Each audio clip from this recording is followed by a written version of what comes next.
might seem crazy what I'm about to say. Sunshine, she's here, you can take a break. O programa Network entrevista agora o Dr. Diego Marcondes, que é cirurgião dentista aqui da clínica Maxiodonto. Doutor, eu gostaria que você falasse um pouco a respeito do seu histórico profissional. Primeiramente, eu gostaria de agradecer o convite, né, de vocês. É uma honra estar participando desse programa. E eu me formei na UBRA, no campo de Canoas, em 2010. Né? Fiz uma pós-graduação, uma especialização em implantodontia, isso em 2014, terminei em 2014. Doutor, e quanto aos procedimentos realizados aqui na Maxiodonto, quais são os mais procurados? A gente tem como carro-chefe aqui na clínica a parte de implantes. É um procedimento hoje muito procurado, né? E a parte de prótese também, parte de aparelho, a parte ortodôntica, né? E clareamentos. A parte estética também hoje em dia está crescendo bastante, a parte de bichectomia é um procedimento em alta hoje, a parte de ácido hialurônico, né? Tudo isso a gente faz aqui na clínica, temos um corpo clínico muito especializado, capacitado para isso, né? Mas o carro-chefe mesmo aqui da clínica hoje é os implantes dentários e os aparelhos ortodônticos. Eu gostaria que você nos especificasse um pouco mais a respeito dos aparelhos odontológicos. Quando é indicado o uso do aparelho?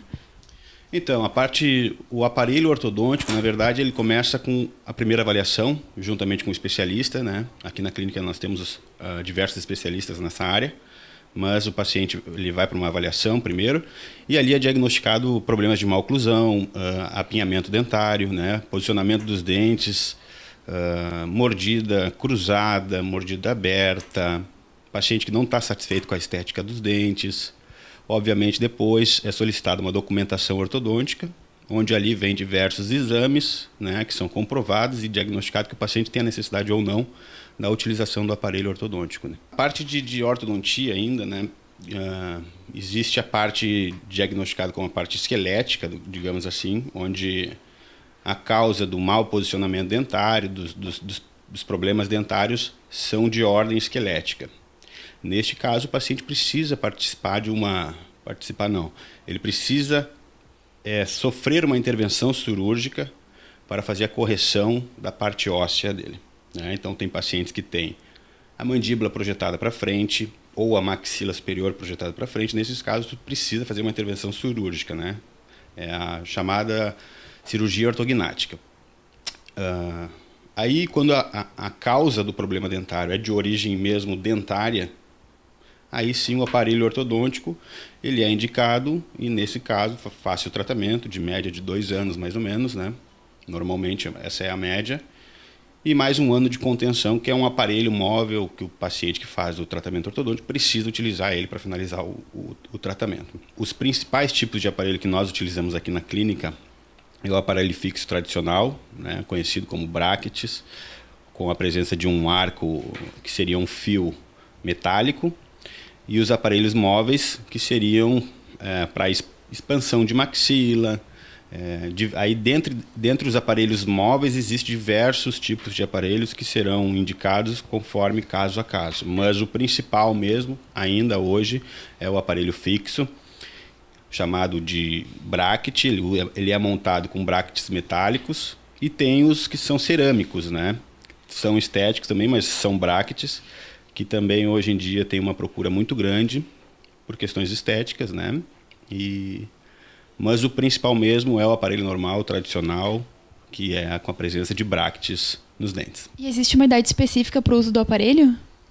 Então, a parte da idade assim, é muito relativa, mas existem aparelhos dentários que são, digamos assim, indicados para crianças de 6 anos, até menos, tem casos assim, né? Mas é um tipo de aparelho diferente do tradicional, né? Mas existe sim aparelhos ortodônticos para crianças de 4, 5, 6 anos. Pacientes que vêm à clínica com ausência, perdas dentárias, muitas vezes ele faz o uso do tratamento ortodôntico primeiro, para posicionar os dentes, deixar em posição todos os dentes, e depois os espaços serão preenchidos com implantes dentários, né? Os implantes dentários, o paciente precisa, de primeiro momento, fazer uma tomografia, um exame tomográfico, e a partir daquilo ali é planejado o tamanho de implante, a espessura, que tipo de plataforma, enfim, tudo é feito através de uma tomografia. Bom, os implantes eles servem para substituir perdas de elementos dentários, né? Pode ser a perda de um dente, como múltiplos dentes, né? Pacientes que perdeu um dente, a gente faz a implantação de um implante, né? Que seria a substituição de uma raiz, nada mais é do que uma raiz artificial. Este implante, depois de instalado no osso, né? Ele passa por um período de espera para que depois seja inicializado a parte de prótese, a parte da reabilitação protética, tá? Na maioria dos casos, 3 meses em média é o tempo que tu leva entre a colocação do implante, a instalação do implante e a reabertura para fazer a instalação da prótese, tá? Pacientes que têm perdas totais, né, dentárias, né? A gente faz um protocolo chamado protocolo, né, protocolo de Brånemark. Ele na arcada superior, por exemplo, é colocado de 4 a 6 implantes, né? Esse paciente ele vai esperar um tempo de cicatrização, de osteointegração. Após 3, 4 ou 6 meses, depende do caso, a gente faz a reabertura, a gente captura esses implantes e inicia as próteses em cima dele, né? O tratamento todo leva em torno de, digamos, 6 meses para um protocolo mesmo, né? E existe os tratamentos que são com carga imediata, né? Muito conhecido como carga imediata. Pacientes que têm perda de um dente na frente, um dente anterior, né? Ele precisa, obviamente, em função da estética, fazer a implantação e colocar um provisório, um dente provisório na hora. Isso é possível fazer, sim. O paciente vem, faz a instalação desse dente. Muitas vezes ele precisa até mesmo fazer a extração desse dente e a colocação do implante na mesma sessão. Um paciente que tinha um tratamento de canal no dente anterior, né, se passou anos e esse dente acabou fraturando. É feita então uma tomografia anteriormente, feita a extração e faz a implantação desse implante. Juntamente com isso se coloca um dente provisório. Tá? Basicamente seria isso. E após a colocação do implante, o paciente precisa ter algum cuidado? Ele pode consumir os alimentos normalmente? Então, o paciente, todo paciente que faz o implante, ele precisa ter cuidados. Ele recebe, obviamente, toda uma cartilha de orientação, mas, principalmente, ele não pode, se é um paciente que é tabagista, ele precisa parar de fumar. A gente sabe que é muito difícil, mas existe um risco altíssimo de perda de implante para pacientes tabagistas. Pacientes que fazem uso de bebida alcoólica, os pacientes etilistas, eles também têm um alto índice de perda de implante. Então, esse seria, digamos assim, os principais motivos de perdas de implante.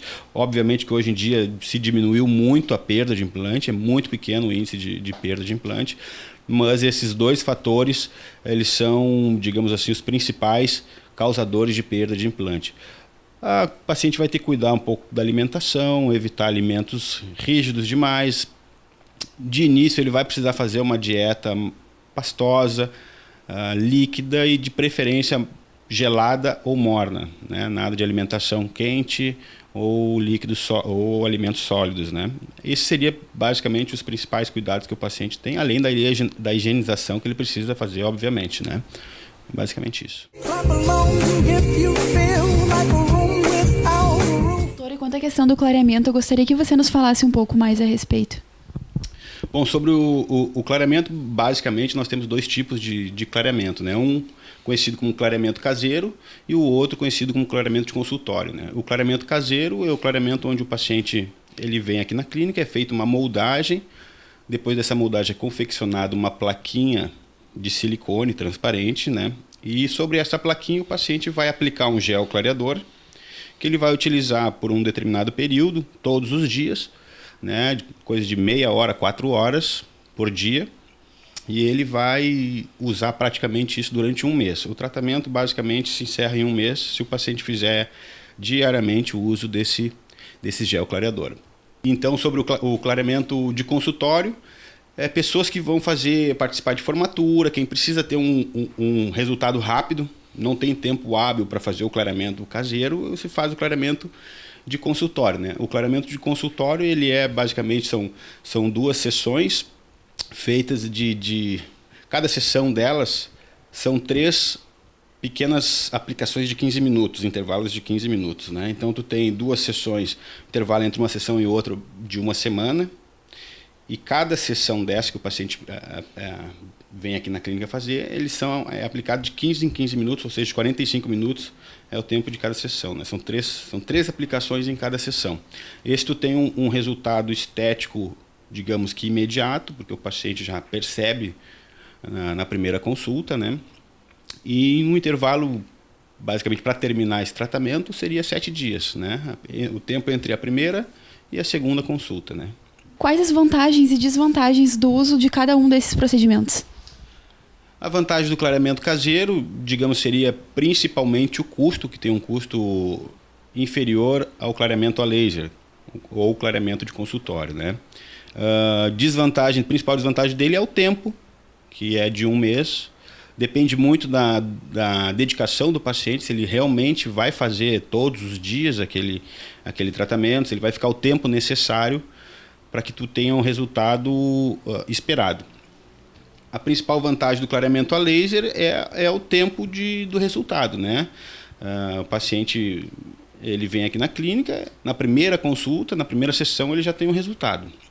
Talvez a principal desvantagem seria o custo dele, que hoje em dia é um custo bem mais baixo do que era comercializado antigamente, mas ambos os tratamentos existe por ser um ácido, né? É um ácido que promove esse clareamento, ele acaba, de certa maneira, desmineralizando o esmalte.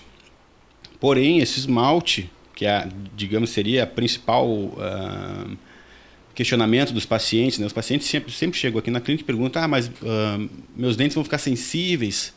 Eles podem ficar também, né? Mas é muito em função disso, por ser um ácido, esse ácido agride a estrutura dentária. Só que essa estrutura dentária depois ela vai ser remineralizada novamente através da ação da saliva, né? A gente possui na nossa saliva cálcio, e o cálcio vai fazer a remineralização novamente do esmalte. Para os pacientes que têm muita sensibilidade, existe hoje as principais marcas do gel clareador, eles também comercializam o dessensibilizante, que é um gel também, que ele é aplicado na mesma plaquinha, na mesma moldeira do clareamento caseiro. O paciente que tem essa sensibilidade, ele vai fazer uma aplicação antes e uma aplicação depois do clareamento. E para o paciente que faz o clareamento a laser também na clínica, pode ser feita a mesma aplicação. Uma aplicação antes, prévia ao tratamento, e uma pós. Os tratamentos indicados pré-clareamento seria uma limpeza, obrigatoriamente precisaria fazer uma limpeza antes, né? E pós-tratamento, aplicação tópica de flúor, né? Que é bem comum, né? Para melhorar a estrutura dentária, fortalecer novamente, né? Acredito que basicamente esse seria, em função do clareamento, seria o tratamento pré-operatório e o tratamento pós-operatório. Os procedimentos da área estética são diversos hoje em dia, né? A odontologia avançou muito nessa área, né? Mas o que basicamente está mais em alta seriam a parte de lentes de contato, né? E facetas de porcelana, que seriam nada mais do que, falando da linguagem mais popular possível, colocar como se a gente colocasse uma unha, né, uma capinha na frente dos dentes. Isso para corrigir a cor dos dentes que têm uma coloração muito amarela, pacientes que tiveram amarelamento em função de antibióticos, Então, esses são procedimentos estéticos, que há um desgaste, é feito através de um desgaste nos dentes, né? Desgaste muito pequeno hoje em dia. E esse procedimento, ele é um procedimento que tem um tempo também rápido, digamos assim, em função da alta tecnologia que se tem hoje, né? Os laboratórios hoje em dia estão cada vez melhores, com novos equipamentos mais sofisticados, novos materiais mais resistentes, mais estéticos, né? Então, o paciente, através de uma lente de contato, ele consegue corrigir o seu sorriso, né? Traz de volta a autoestima para um paciente, nada mais do que colocando uma capinha em seus dentes, né? Outra área estética, hoje muito em alta na odontologia, é um procedimento chamado bichectomia, que ele envolve a remoção da bola de Bichat. É uma bola de gordura que a gente tem dentro das bochechas, né? E esse é um procedimento rápido. Ele tem uma incisão, né? Uma incisão por dentro do lado interno da bochecha bem pequenininho. É feita a remoção dessa bola de gordura, vai afinar o rosto, vai desenhar, delinear a maçã do rosto. Hoje em dia os famosos estão fazendo muito isso, as mulheres principalmente, né? Mas é um procedimento estético, um tempo de procedimento muito curto e um resultado, a gente pode dizer que em pouco tempo se vê o resultado, né? É um procedimento bem tranquilo de ser feito, o paciente tem um pós-operatório muito tranquilo, basicamente sem contraindicações desse procedimento. Então, para finalizarmos, eu gostaria que você nos passasse o seu contato para os interessados em adquirir seus serviços. Bom, nós temos duas clínicas, uma em Novo Hamburgo e uma em Porto Alegre. A de Porto Alegre é localizada na Rua Duque de Caxias, no número 1540, no Centro Histórico. O telefone de contato é 3216. O telefone de Novo Hamburgo é 3036-5657. O endereço é Rua Joaquim Pedro Soares, número 350, bairro Centro.